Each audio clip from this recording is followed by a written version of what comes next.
Hello, welcome to the series about Camille Flammarion. Today we have final part 4 of the episode 1, which is about the biography of Camille Flammarion.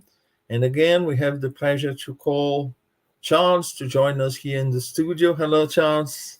Hello, Munir. Hello, everyone. Thank you for having me, and happy to be here again with all of you. That's wonderful. Thank you so much, Charles. So, if you remember, we started on the first Sunday of January with part 1 of episode 1, which is about Camille Flammarion for a biography. Charles found this amazing book about his autobiography. So, it was packed with information. And also, he went even further than that, collecting information. And then we decided to split in 4 parts. So, we had parts 1, 2, and 3. And today, we have the final one where Charles is going to, present us the final years of Camille Flammarion. And we have already started the first Sunday of this month. 2 weeks ago, we had Alexandre Caldini with us already talking about one of Camille Flammarion's work. And then from now on, the first Sunday of each month, we'll have a guest here talking to us about one of Flammarion's work. So again, welcome you, Charles. It's a pleasure to have you here. I hand it over to you. It's all yours. Thank you so much, Munir. Thank you all for having me again. Sorry for that. For this fourth part of Camille Flammarion, so the third part we finished almost at the 20th century, because the history of Camille Flammarion is really extremely rich. A lot of information, and the more I work on him, the more I find other information which are also extremely interesting.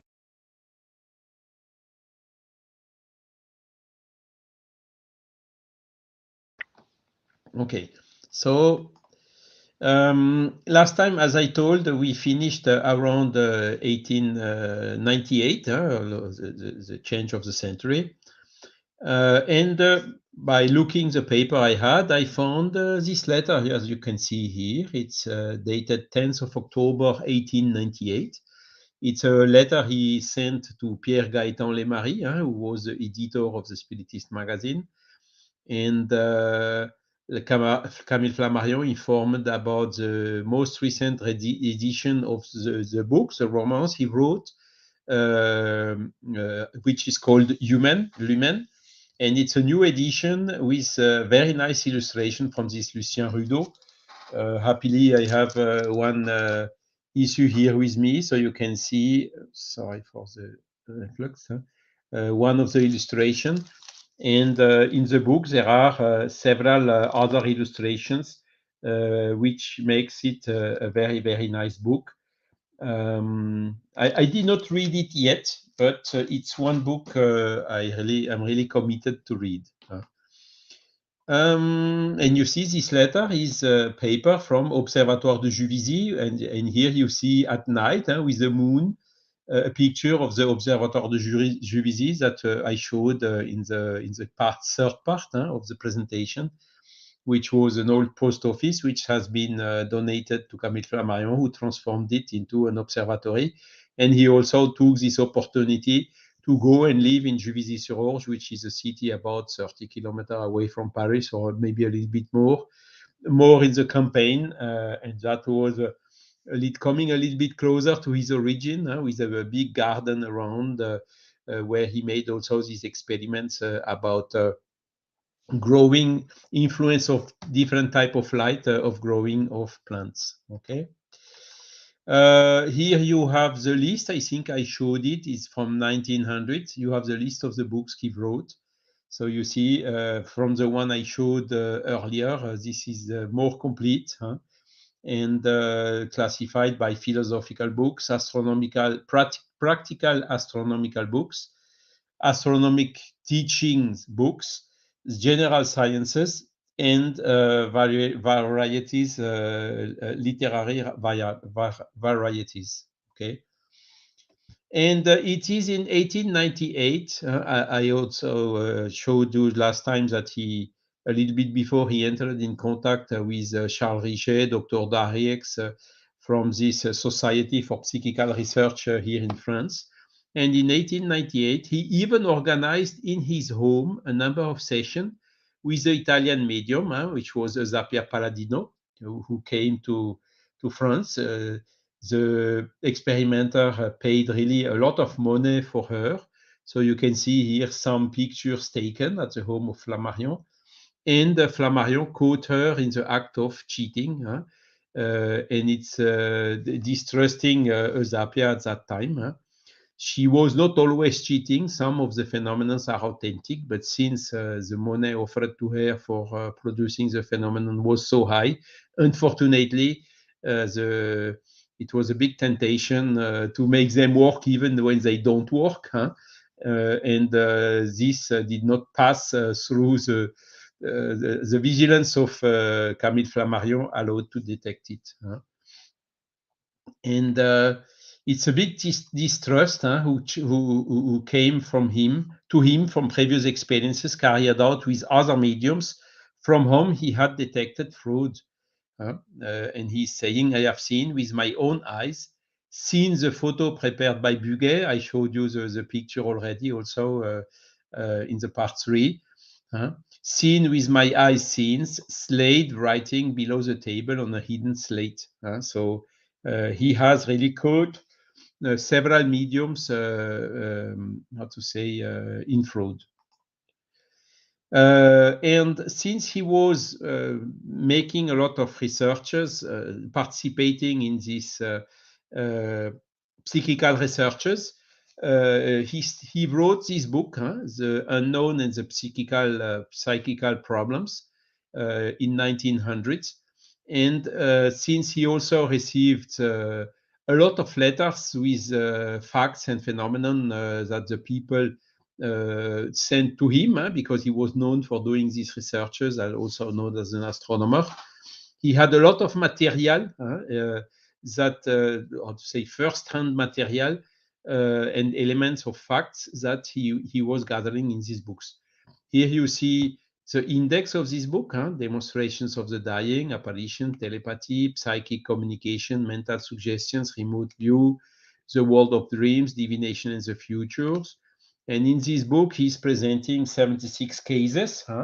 It was one volume at 1900, but later on, you see the 26th edition, it was already completed, 2 volumes, part 1 and part 2, with more cases in it.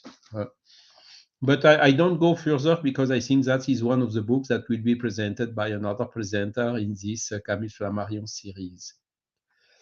So again, you see scientific approach about the psychic phenomenon. He knew perfectly the spiritist body of knowledge, but his focus was more on the scientific aspect rather than pushing all the philosophical and ethical consequences, as we have seen also in the discourse he made at the funeral of Allan Kardec.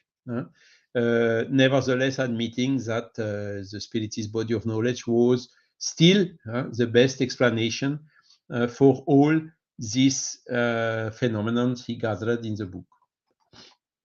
1901, so continuing publishing about astronomy and science in general. You see, this is a book, Curiosity of Science, not only on astronomy, but also on a wider scope.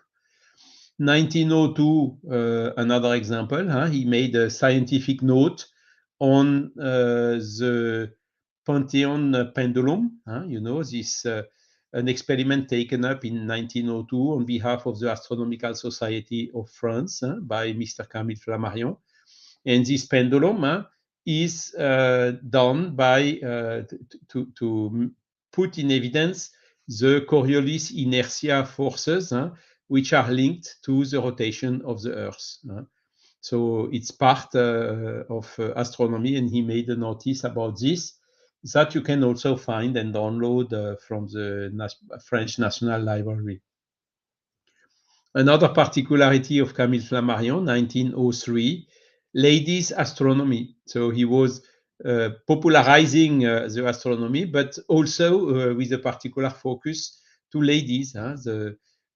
Probably he was helped for this from his spouse, which was Sylvie, which also wrote some books, as we will see later. And she was collaborating a lot to his works. 1905, the atmosphere and the great phenomena of natures. So as we know already, meteorology has also been one of his domain of interest on top of the astronomy, because looking to the other planets, of course, he was also trying to find out about what's happening on those planets. Even so, the means of investigation were very limited at that time. And for instance, a lot of discovery he has made on the planet Mars have been later found as not being authentic. With more powerful telescopes, it has been determined that roughly Mars has no atmosphere, or almost no atmosphere. 1905, you see again about meteorology, the whims of lightning, and there are so which was considered as how to say a miracle or God's anger or whatsoever during a long time, and which was at that time perfectly known from a scientific point of view. He also wrote a book about this subject. And you see always the books, the editor was Ernest Flammarion, so this means his brother. This is a book written by his spouse, Sylvie Flammarion. So she was 6 years older than him, born 1836, and she died in 1919. We will come back to this. And she wrote a book with the title Peace Through Woman. So I don't have the book, and it's also not yet available on the French National Library. But let's see if we can ask them to scan it, to put them somewhere in a list of books to be scanned, because it's also very interesting to see what his spouse wrote as a book. So again, she was feminist and also deeply pacifist. Camille Flammarion was as well a pacifist, as we have seen in several occasions already earlier. And so probably it was a book done in narrow collaboration between them. And 1907 came the new edition of the unknown natural forces, that you can see here. It's also a book that will be subject to a detailed presentation by another presenter this year.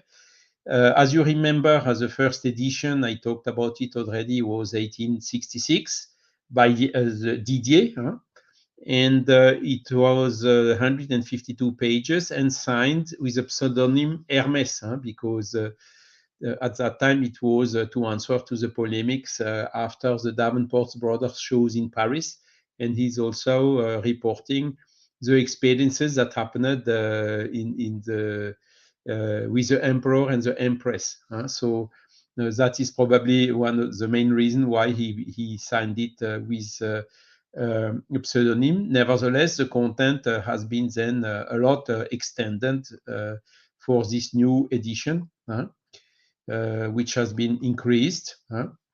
1908, again, he wrote, this time with Librairie Hachette. You remember, this is the publishing company which was specialized for a very high volume of books, very simple to put in pocket for a very large public of readers.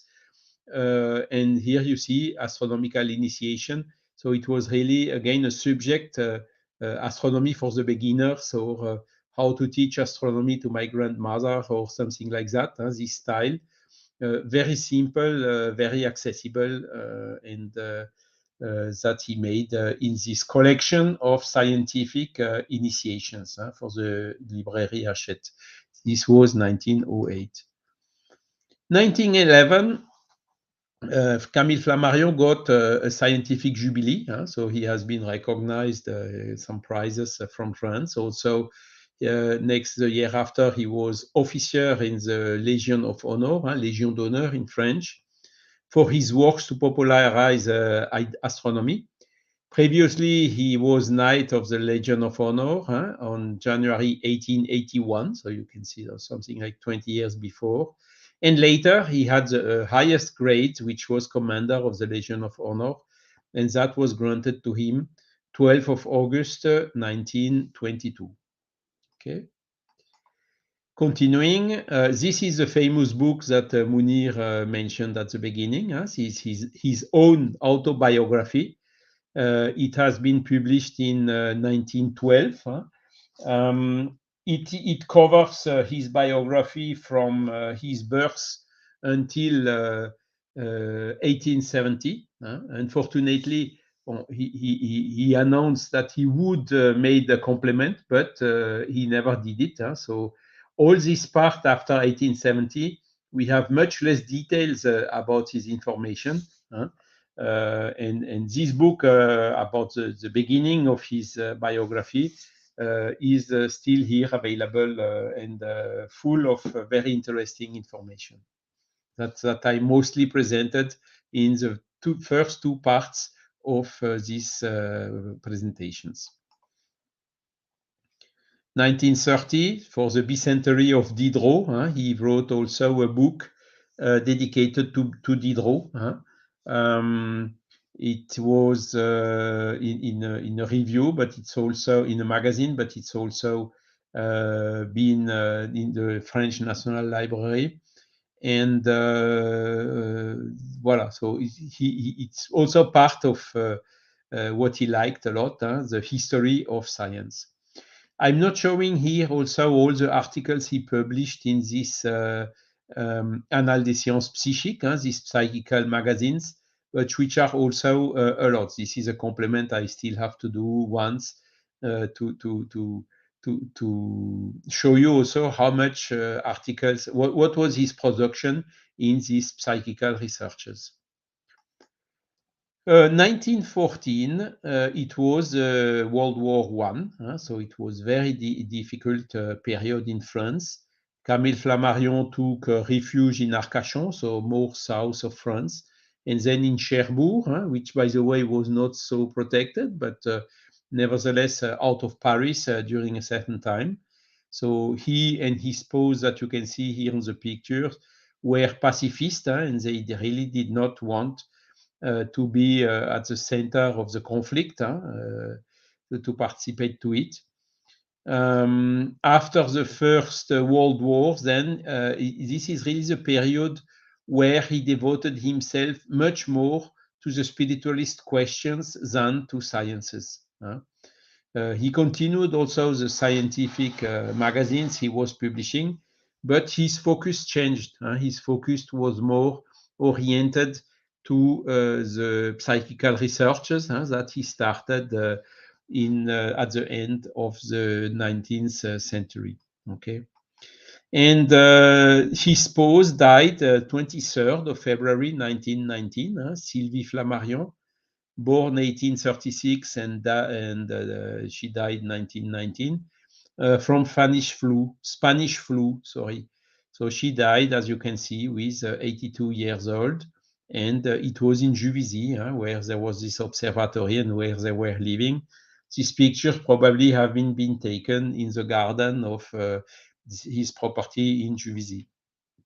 And also searching in my paper, I discovered this letter, which is dated 27th of February 1919. So this is where I have to check whether here it's written for 23rd and here 27th in the letter. He's writing, my spouse just died. So he informed Paul Lemarie, which was the son and successor of Pierre Gaëtan Lemarie. Donc, about the death of his loved spouse, and giving indication about the funeral, which would be the Saturday at 3 o'clock p.m.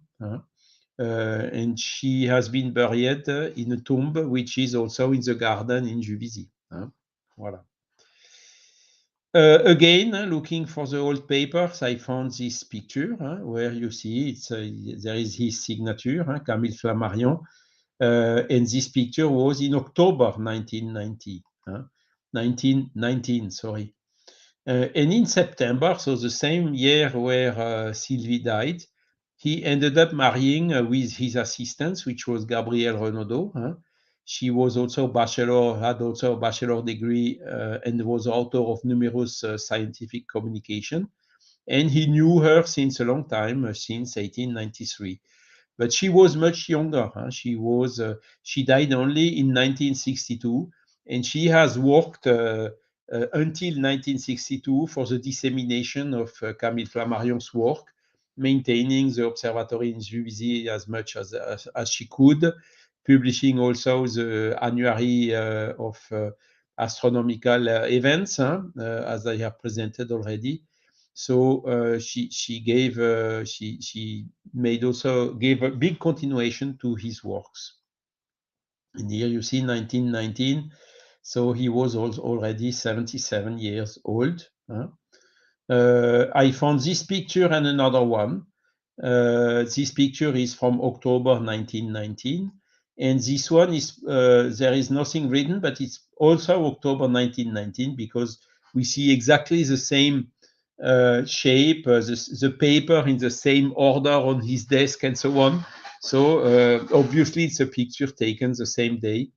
I did not identify yet who is the person aside him, but here you can see Camille Flammarion in his work office in his house in Juvisy.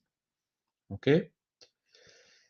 1919, it was also the year of the foundation of the International Metapsychical Institute in Paris by Jean Meyer.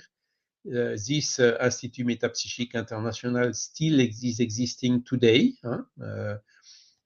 in Paris, Rue de l'Aqueduc. And so the foundation was 1919, so it commemorated 100 years recently of existence. And amongst the directors or the leaders of this institute, you can see, amongst others, Gabriel Delanne, we talked about him last year, Camille Flammarion, le comte de Gramont, the Professor Charles Richet, Professor Santo-Liquido, etc. All people which are very well known.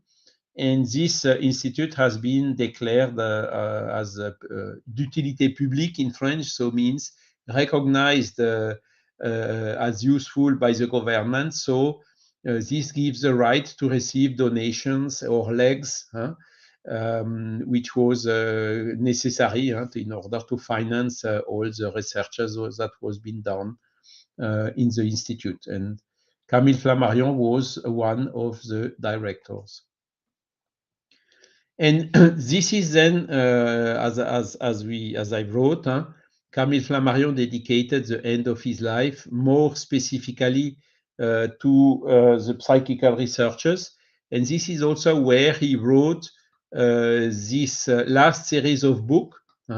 He received thousands of letters about facts that the people from France or even from other countries sent to him. So he started a big work classifying them and listing them in some volumes. So here you can see 1920 was the publication of Death and Its Mystery, volume first, Before Death. So this is exactly the volume that has been commented by Alexander Caldini 3 weeks ago here on this same channel. Thanks a lot for Caldini for this work. And there are a lot of interesting statements of Camille Flammarion, as Caldini showed, about God, about the existence of the soul, and so on. You know that these are really two fundamental beliefs he had, belief in God and belief in the existence of the soul and its survival after death. Even so, as I also explained, Camille Flammarion was not 100% Spiritist, as Caldini also mentioned. So this book was really full of showing, listing all the phenomena, but does not talk a lot about Spiritism or even reincarnation, as Caldini mentioned. Nevertheless, it's a very precious material because the Spiritists need facts, and the more facts we have, the more facts that can be explained thanks to the Spiritist body of knowledge, which are somehow confirming the Spiritist body of knowledge, is very precious for the Spiritist teachings and the Spiritist movement. Okay, and this is really the biggest contributions that Camille Flammarion brought to Spiritism, even without declaring himself 100% Spiritist. Okay, so that is the first volume. The second volume is here, the year after, 1921. Volume 2 is At the Moment of Death. So the first one is all the phenomena that happen before the death.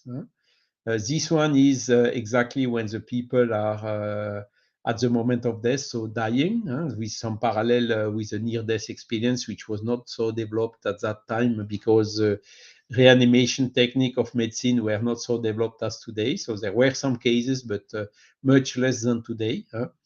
And of course, it's very interesting to compare the facts he gathered about these moments with others, like Ernesto Bozzano also wrote a book on the same subject some years later, and the facts that are coming now from the near-death experience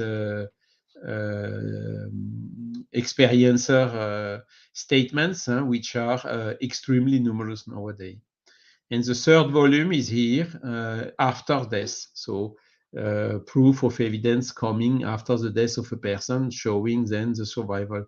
So it's these 3 volumes, and quite thick, you can see here, volumes that he compiled on gathering and publishing all the facts that he was able to gather along all these years. There is also another event which happened at that moment. He was designated president of the Society for Psychical Research in London.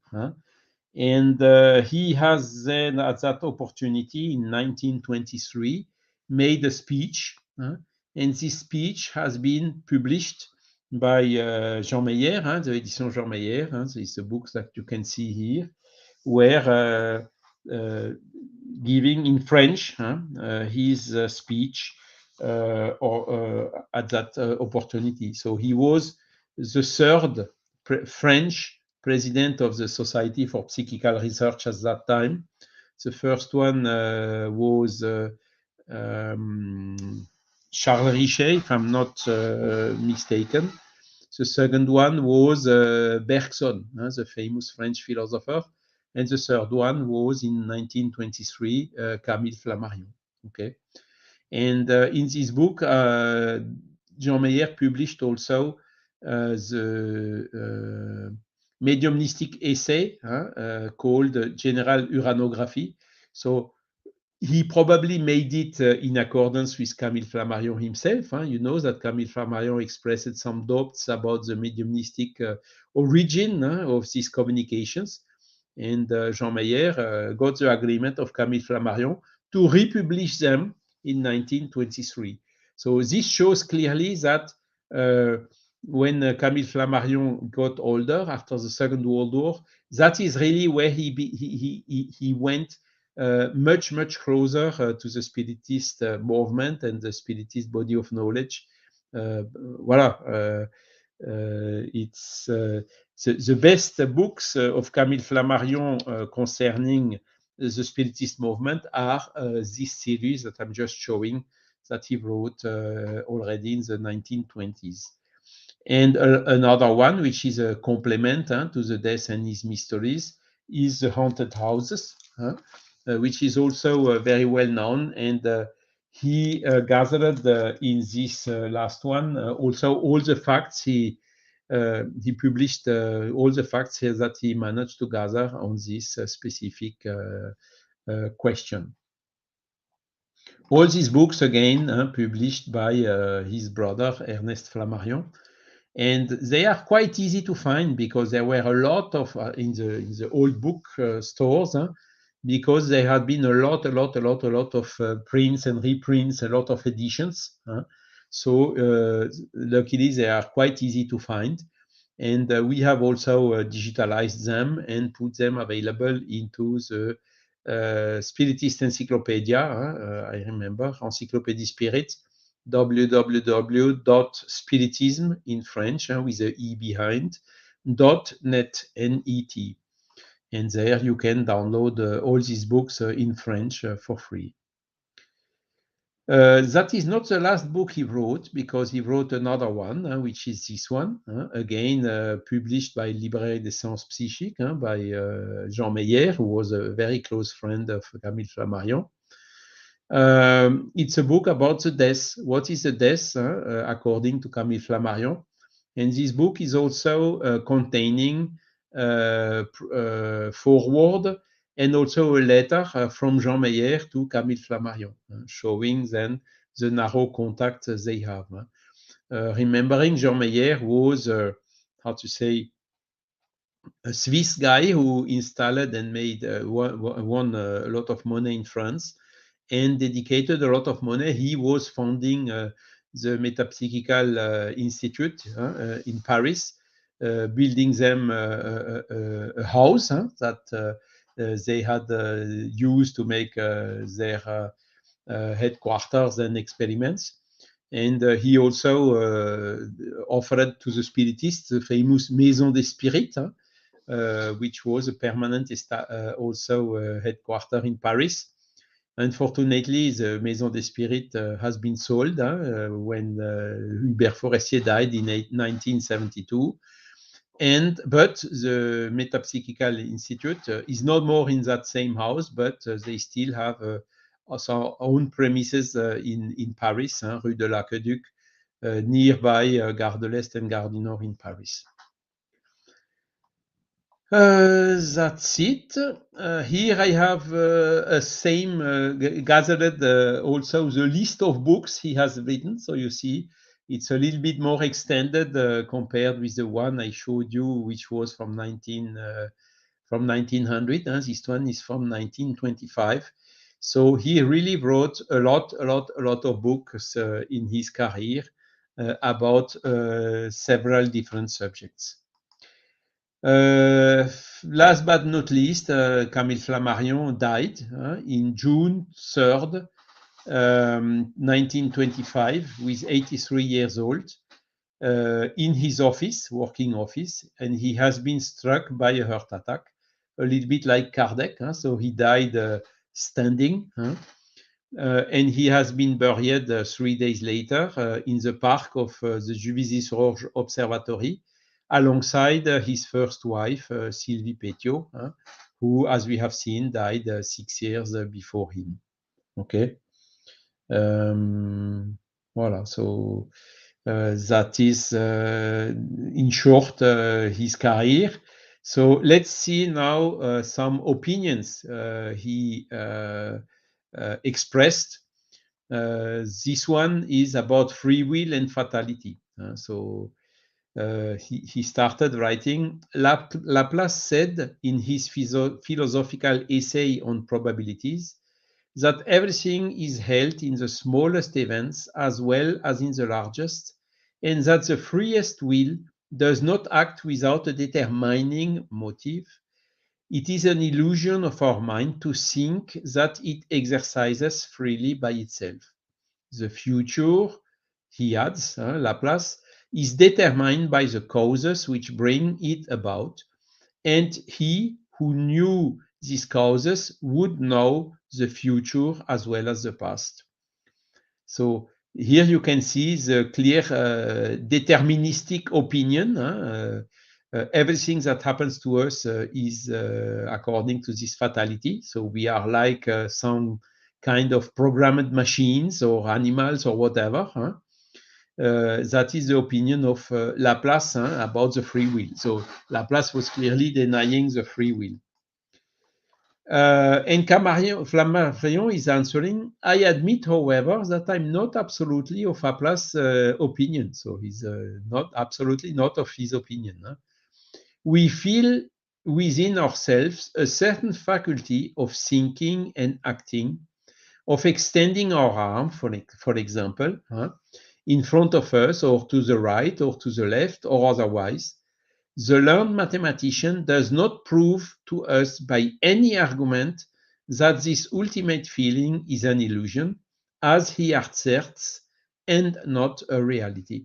So Camille Flammarion was really very strong about free will and against determinism, as it was the case of Laplace. If asked for my personal opinion, I would say that for me, human will exists and is an integral part of nature. It is a force which acts concurrently with all the others in the general movement of the universe. So, strong believer of free will, as a lot of other scientists, as a lot of other philosophers like Bergson somehow, and Maine de Biran also at the beginning of the 19th century. And as we have also some other scientists today, which are in favor of the free will. One of the most famous scientists in the area of physics is Philippe Guillemot in France, and he's also strongly in favor of the free will and strongly reacting against this tendency to make from the human being a machine which is completely determined by some conditions and without any free will. Okay, so this is really what we do not observe. It's also one of the fundamental principles of the Spiritist body of knowledge. We all have the free will, and we are also responsible accordingly. And if we make good things, it's our decision. If we make bad things, it's our decision. And we will bear the consequences, which will be good if we use it for good, and which will be less good if we use it for bad. Okay. Continuing. Unlike Laplace and modern supporters of fatal determinism, I believe in a certain relative independence of human will and in responsibility. You see here showing we have the free will, but we are responsible for our choices. Certainly, our independence is not absolute, that's true. We have a lot of influences about society, education, and so on. But we feel perfectly within ourselves that we can act more or less well or more or less badly, that we can be more or less selfish, more or less useful or harmful.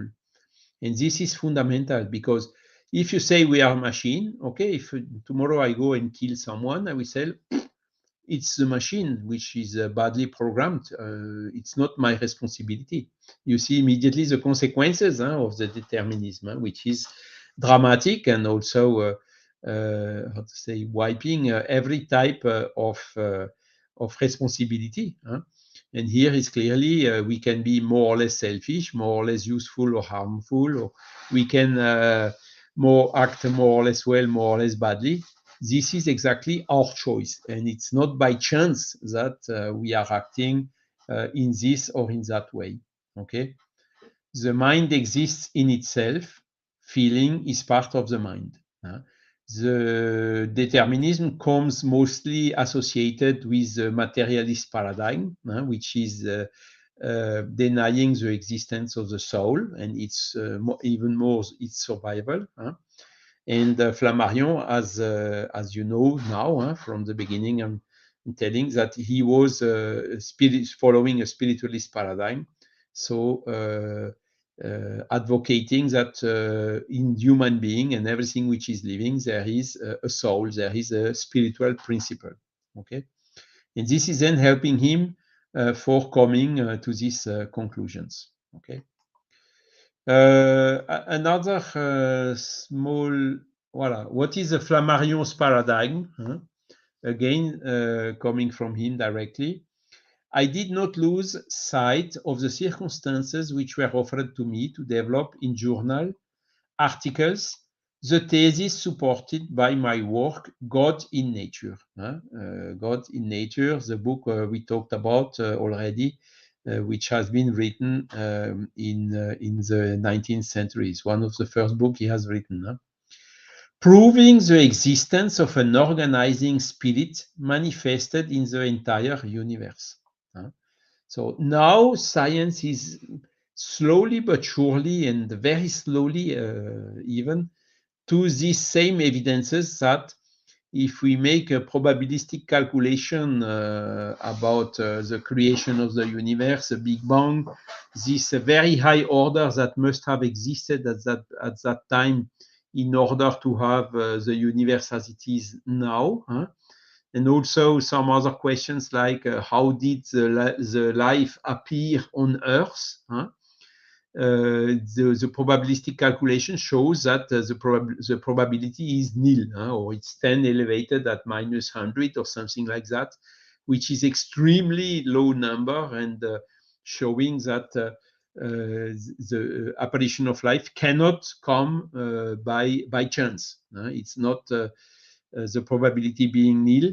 There must have been some organizing principles somewhere. Claude Bernard was also convinced about this, and Camille Flammarion also very deeply. He wrote this work, God in Nature, very young, very early, and until the end of his life, he sustained. He was really consistent and stable on this strong opinion. So idem for the harmonies of sidereal world, the plane of nature, construction of living beings, and the human intelligence. This must be from some organizing spirit above all this. Otherwise, it would not exist. With an independence constantly opposed to my interests, I moved away from the two extreme schools, generally accepted religion and materialist negation. So these are the two extremes, including fighting one against the other. Religion fighting against science, as we have seen with Galileo Galilei and a lot of other cases. And the science also fighting against religion, like anti-clericalism and other movements. So those are shown by Camille Flammarion, two extremes. And he moved away from these two extremes. So he was educated religious, as we have seen in Catholic religion, as we have seen when he was young in the first part. And then when he started to think and saw all these dogmas which were absolutely not understandable and even contradictory, he moved away from this extreme.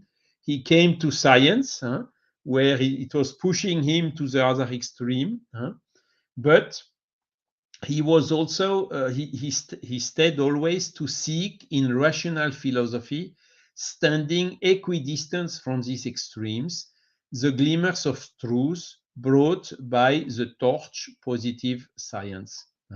So this is really the attitude that Camille Flammarion followed. It's also the attitude that Allan Kardec followed.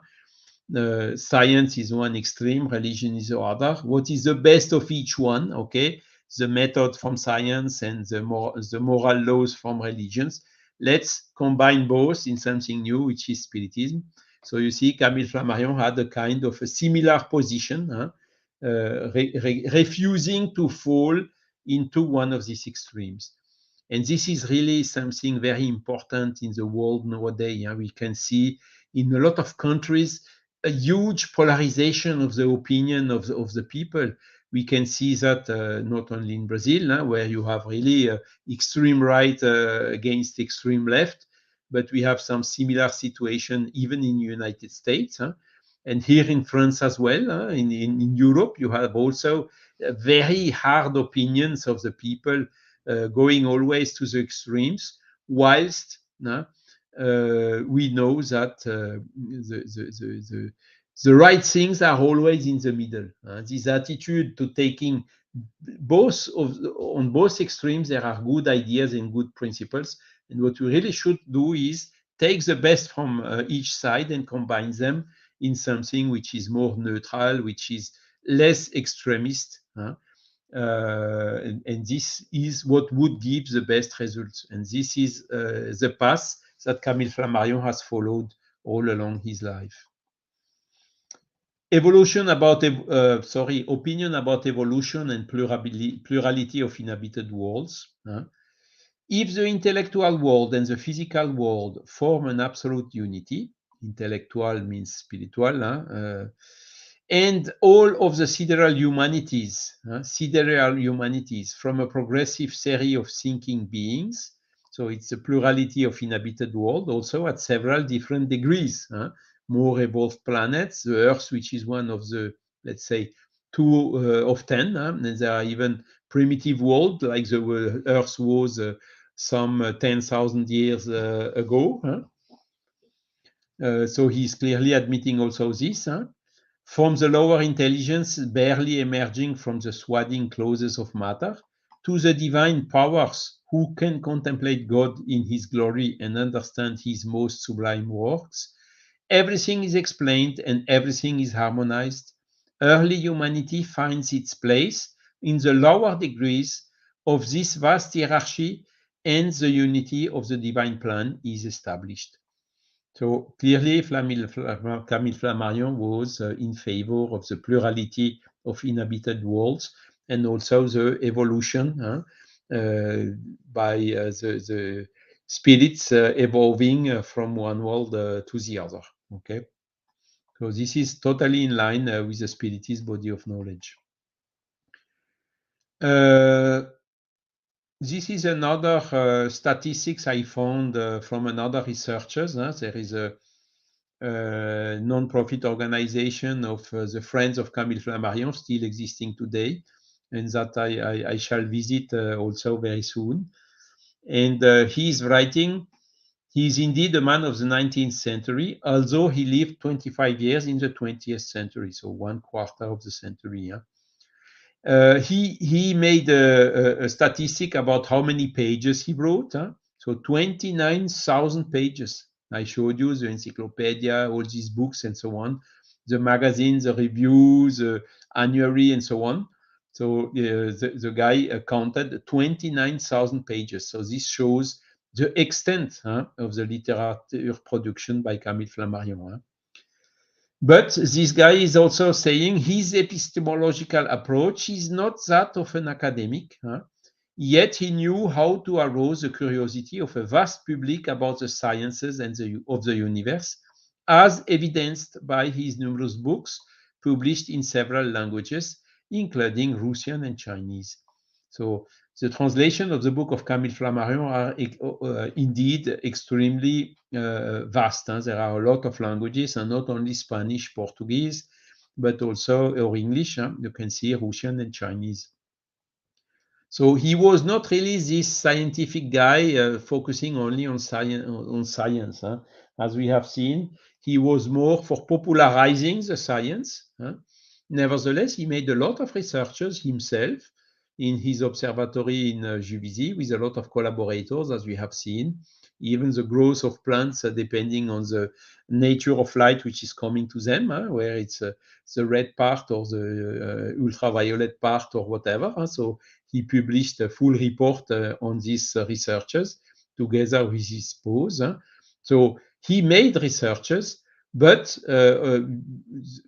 maybe not only. He was also going into psychical research that still today, and including this guy who wrote this, questioned a lot. Why did the guy enter in such other type of researches? Because of the fact that science nowadays is still following, unfortunately, this materialist paradigm and is by far under-evaluating the importance of the disruption that can be brought in the search of the nature of the universe, simply by determining that the matter does not only exist in the form, tangible form we know, and that is studied by physics, but exists also in some different level of condensation, which is not perceived directly by our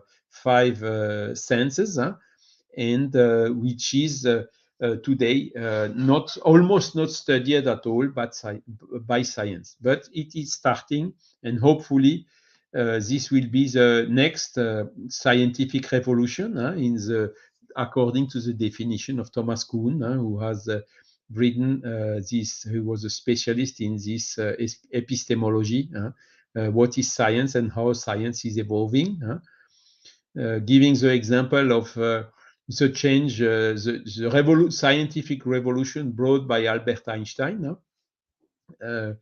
who completed the classical view of the previous paradigm, which was from Newton.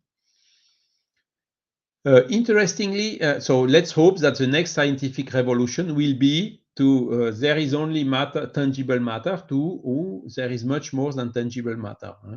We know already today that the scientists must admit that 95% of the matter and even 97% of the energy is so-called dark, so we cannot perceive it.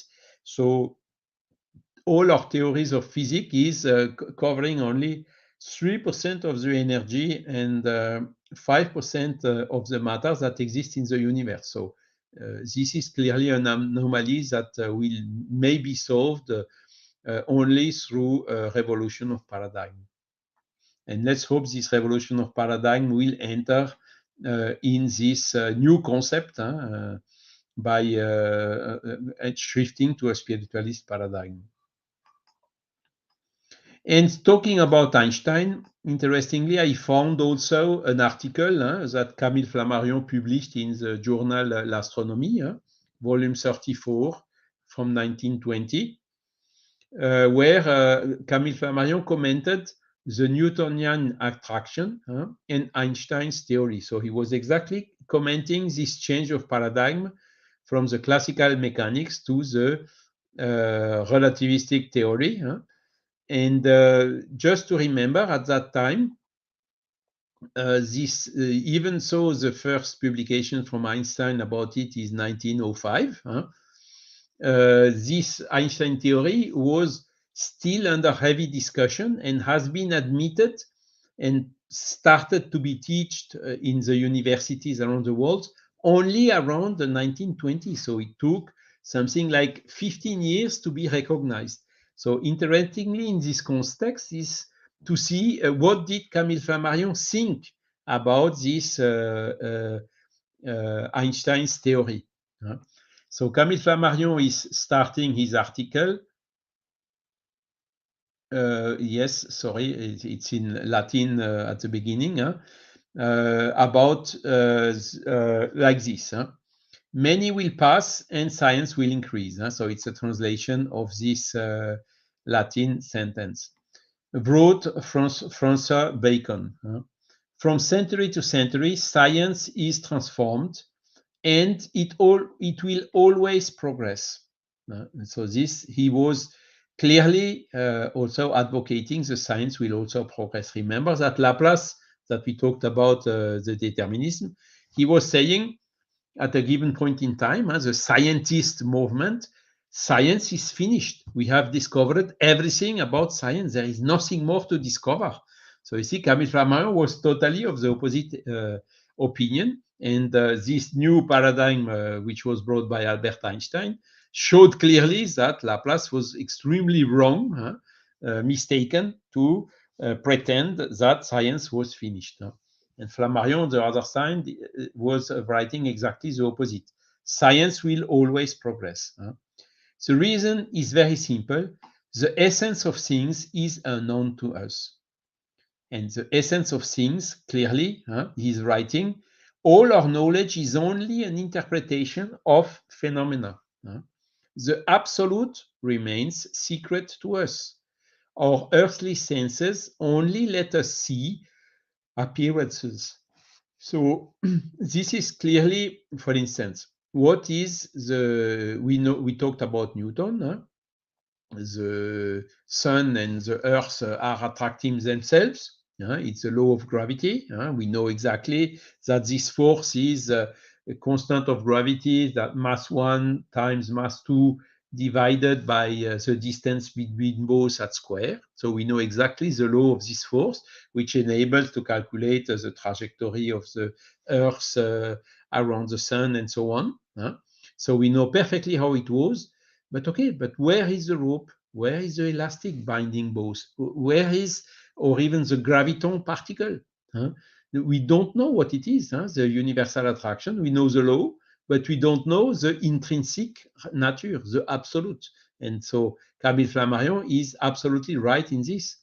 Even what we see as matter here, we know that it's composed of atoms and electrons combined into molecules, but the atom is a very small nucleus. Here I'm losing the nucleus, and with some electrons rotating around him, but it's full of void. So how is matter having this aspect? So it's clearly we don't see the matter. We see the with our eyes, for instance. What you can see here from me, it's not me. There is some light coming here, which is being reflected by myself, and which come back to the camera, which is sent then to your screen. And what you see, even when if you would be in front of me, you would only see the reflection of the light on myself. You don't see myself, We don't know the, the essence of things as Camille Flammarion is presenting it.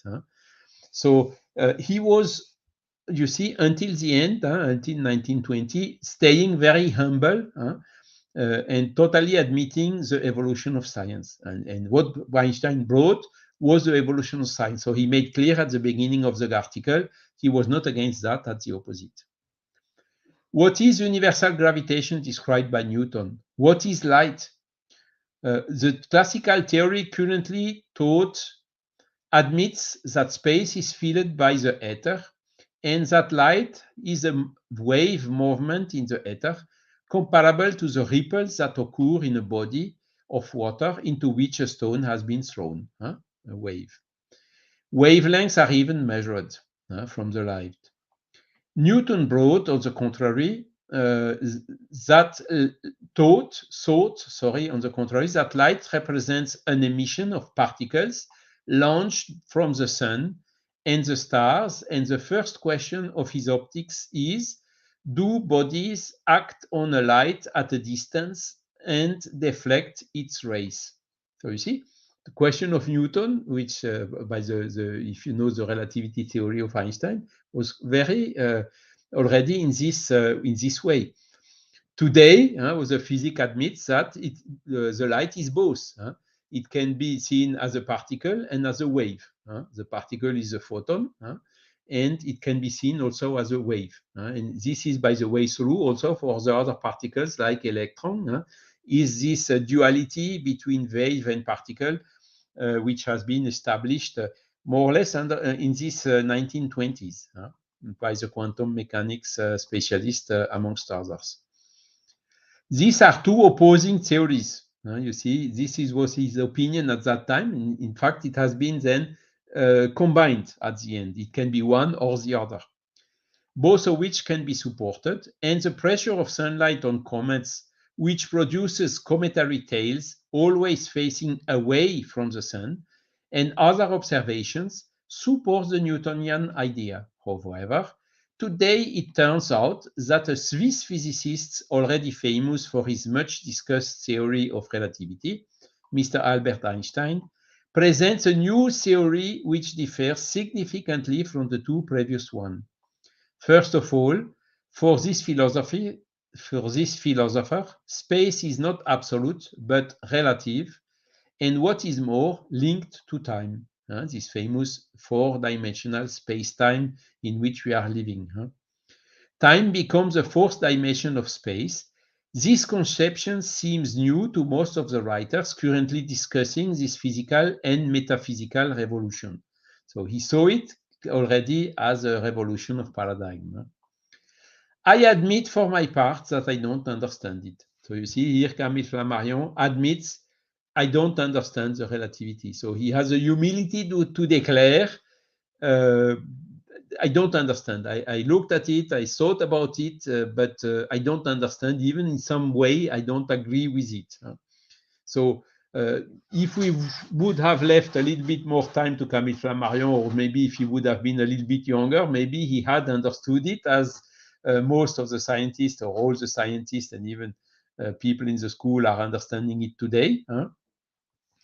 But he admitted, I don't understand it. With the current the state of knowledge at that time and the information he had, did not enable him to understand fully the theory of relativity brought by Einstein. It seems to me that despite Einstein's opinion, space and time do not hold together to this degree. Space can exist without time. It is absolute and without imaginable limits. Even if there were no celestial body, neither Earth, nor Sun, nor planets, nor any star, there would still be space, given that the void would even be a place where one could imagine that something was placed.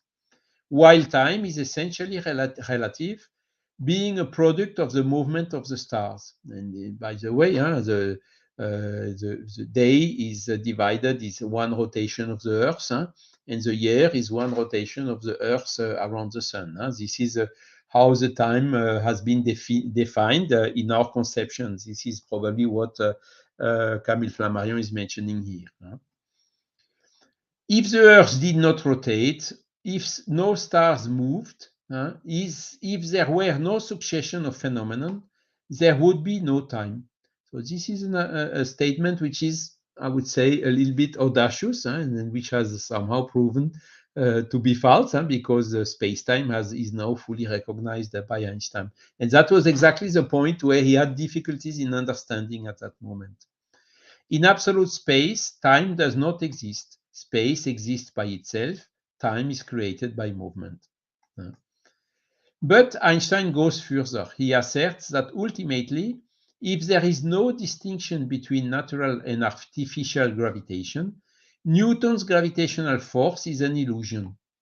In support, he presents an explanation of the effects of gravitation, which does not use any force. Einstein's reasoning is extremely complex, indeed. It begins by uniting our three-dimensional space with time into a four-dimensional system, space-time. Then he shows that an acceleration defined in relation to this space-time is in every way identical to what we call gravitation, without it necessarily resulting in a manifest change in speed as a function of time, what we usually think of as an acceleration. Thus, in Einstein's theory, one can be stationary in the gravitational field on the Earth's surface and still be accelerated in four-dimensional space-time. Here again, we see through this statement where he had the doubts and where he had difficulties to understand the relativity laws brought by Einstein. But he continues, the learned Swiss professor plunges with pleasure into metaphysical obscurities and does not pride himself on being understandable. Of course, a lot of people had difficulty to understand Einstein. It was only by Paul Langevin or some other who came some years later that really the understanding of this relativity theory started to be more solid, and that it started also to be taught in the university. For him, space is curved, which is still valid today, and the celestial traveler who sets off in any direction and moves away indefinitely would return to the starting point. If the space is curved, you can return to the starting point in some way. So you see how difficult it was, even by people skilled like Camille Flammarion, to understand that scientific revolution brought by Albert Einstein. Nevertheless, Flammarion is recognizing several things. Einstein's new law of gravitation, deduced from these theories, predicts the following three consequences, and that is really the famous, the genius of Einstein, of having given indication where his theory could be verified. Light, first, light energy is heavy, and a light ray grazing the edge of the sun must be deflected by a gravitational field, the angle of deviation being 1 second times 75. So the light of the stars are slightly deviated by the sun, because the sun has such a big mass that there is a curve in the space-time around the sun. And this, so in the next slide we will come to the result of the observation. Then the perihelion of Mercury must move by 43 seconds per century. That was another prevision, because Mercury is also so close to the sun that classical mechanics does not explain fully its trajectory. That was one of the headache of Le Verrier, who could not solve it. That has been solved only by Albert Einstein. And third, the line of the solar spectrum must be deviated towards the red in relation to the lines of the terrestrial spectra by a determined quantity. So this is so-called redshift, that is so famous nowadays. So then Flammarion continues saying, there were some big eclipses in 1919. By the way, a lot of observations have been made in Rio de Janeiro, because that is the place where the eclipse was in the most adequate condition to be observed. And clearly, the deviation of course, there was still some discussion about the interpretation of the measurements and so on, but clearly it has been determined that the lights of the star, which were around the sun at that moment, were deviated by the sun, and it could be observed because there was an eclipse. The sun was hidden behind the moon, and this enabled these observations to be done. And these observations really were verifying the Einstein prevision. Okay. The second consequence of the displacement of Mercury's perihelion was also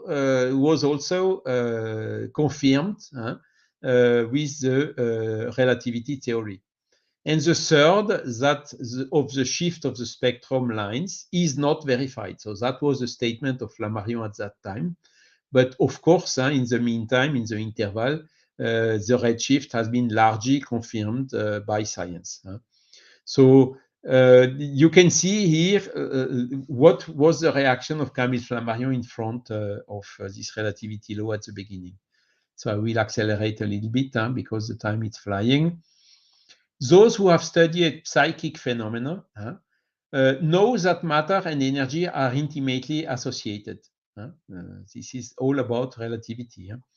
That there is only one primordial substance, the ether, or the universal cosmic fluid of the Spiritists, that the transmutation of bodies thought by alchemists is not an imaginary dream, also a quite audacious statement here, that matter passes through matter, and that space has more than 3 dimensions. They also know that time is not what it commonly seems, and that the future can be seen as the past, which is also one of the basics of the Spiritist body of knowledge. They are therefore quite ready to admit the metamorphosis of current scientific theories, but on conditions, if not of understanding them, at least of conceiving them. It is not essential to explain them, but they still need to not appear irrational. So he was really willing to understand, but unfortunately at that time when he wrote this article, he couldn't. He was not yet able, he had not enough, elements enabling him to understand the theory. And that is what he wrote at the beginning. So he had the humility to say, I don't say it's false, it's wrong, but I cannot understand it. And he finishes saying, Whatever the obscurity of Professor Einstein in his demonstration of the nature of light, this paradoxical contrast should not prevent us from admitting the high value of his various studies, which open new horizons to science, but which must not be accepted, which must not accept completely, but which we must not accept completely with our eyes closed. So this is exactly his motto along his whole life. He applied exactly the same reasoning when he saw the phenomenon. So he was convinced about the reality of the phenomenon, but for the explanations, he was also prudent to say it's like this and it will never change. No, at the opposite. So he was here again, not understanding, open to have this revolution happening. Its supporters assert that throughout the history of science, no genius equals his, because the one who understood it already recognized really that what Einstein made was really outstanding, and this is why it is still today considered as the best example of scientific resolution. I would rather be inclined to think with Sir Oliver Lodge, so you see, Lodge also had some doubts, that his assertions are not absolute but relative, and that they constitute only one further step in the ascent of the human thoughts towards the complete knowledge of reality. And that is how he's ending his article, Camille Flammarion. And since we are already a little bit out of time, I will also finish my Flammarion presentation on this statement, thanking you again a lot for your attention and your time, and eager to see the next presentation, book by book, that will be done every first Sundays of each month by all these eminent presenters that have been invited by the Spiritist Center of Peace, by British Union of Spiritist Society, by Kardec Radio. And again, thanks a lot for this grand initiative. Peace and love for everyone. Thank you so much, Charles. Another wonderful presentation that we have to watch many times. There's so much information in that. This is fantastic. And two things that I want to highlight before we make the announcements and end the presentation. The first one is something very interesting you mentioned, that on the one hand, we have religion and the information that we have with religion, which is somehow concealed because of cultural problems, knowledge that people didn't have, but the information is there. And it's basically information from our spiritual nature, not from the material world per se. And then we have science at the other end, who is there little by little digging in from our perception, our senses, what we perceive. And as Flammarion mentioned, this is a sort of a illusion that, we learn from that.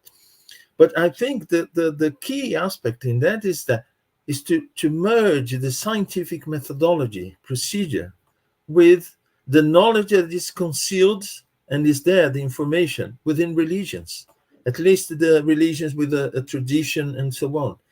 And then we start to use the methodology to study what is spiritual, not only what is material. And I think Camille Flammarion was fantastic in that, because he gave his contribution to one end, but he used all the experience, all the knowledge that he acquired, especially the procedure, to give his contribution, digging in the information that is there in religious books, in philosophy, especially, as I said, those with a great tradition. And the information is there. It's a question of taking that information and making research. And as I normally say, university is a place where research should be universal. You should just bring a question, whatever question you have, and use a methodology to start to study that. And slowly we see that happening.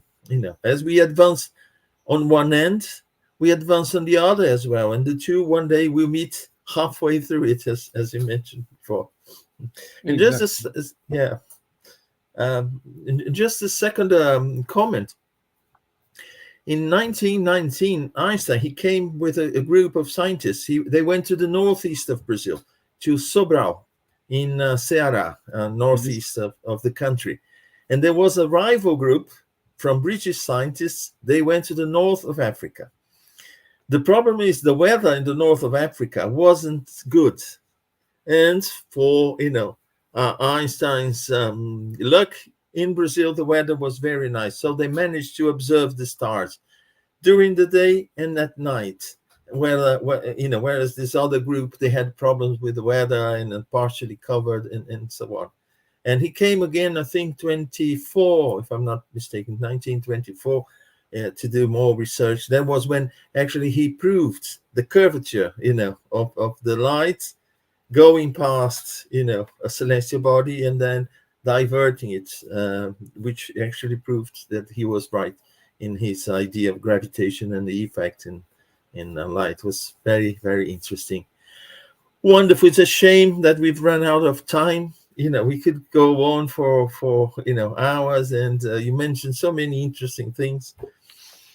Just one last thing is yeah. There are some books of Flammarion who has been reprinted recently, and this is one of them. So it's very, very nice book, as you can see. Huh? Yeah. Wow. It's a reprint of the Popular Astronomy. Huh? So from the this has been published in 1980 for the 100 years of the first publication, and it's really how to say, publishing with all the images and pictures and colored and so on. Very, very nice, fantastic books that we can still find today in France. So showing how popular he was, and until today, for popular astronomy, he is very, very well known. So Camille Flammarion is, and this is, I would say, his main mission, to make this popularization of science. And since he was always open also to the psychic phenomenon, for us, he's a huge advocate for the spiritualist paradigm of science. And with this is absolutely fundamental.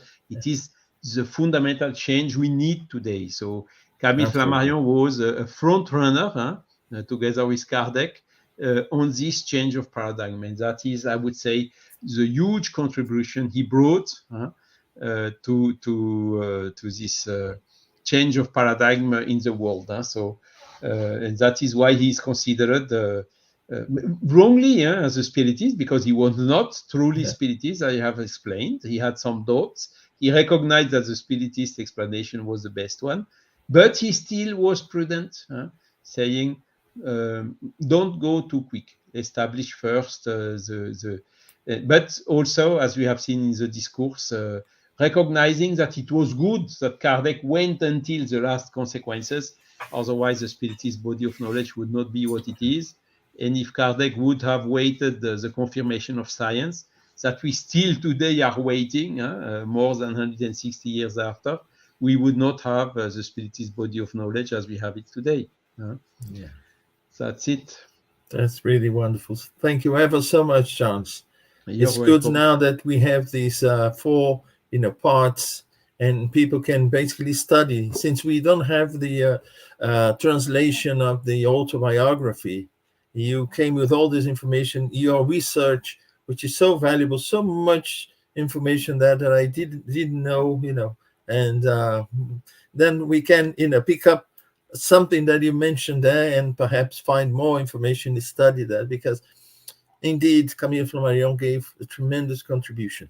But then we have now a series of lectures just starting the year, Camille Flammarion's year. So, people will come. I will just make the announcement who will be with us, please, at the beginning of March. It's the 3rd of March. But before I do so, I just want to thank Elsa Rossi, Ruben de los Santos from Uruguay, and we have Adilson Bonfioli, also our dear friend Solomon Waters. Hello to all of you. Thank you very much for being here with us and making your comments and saying hello.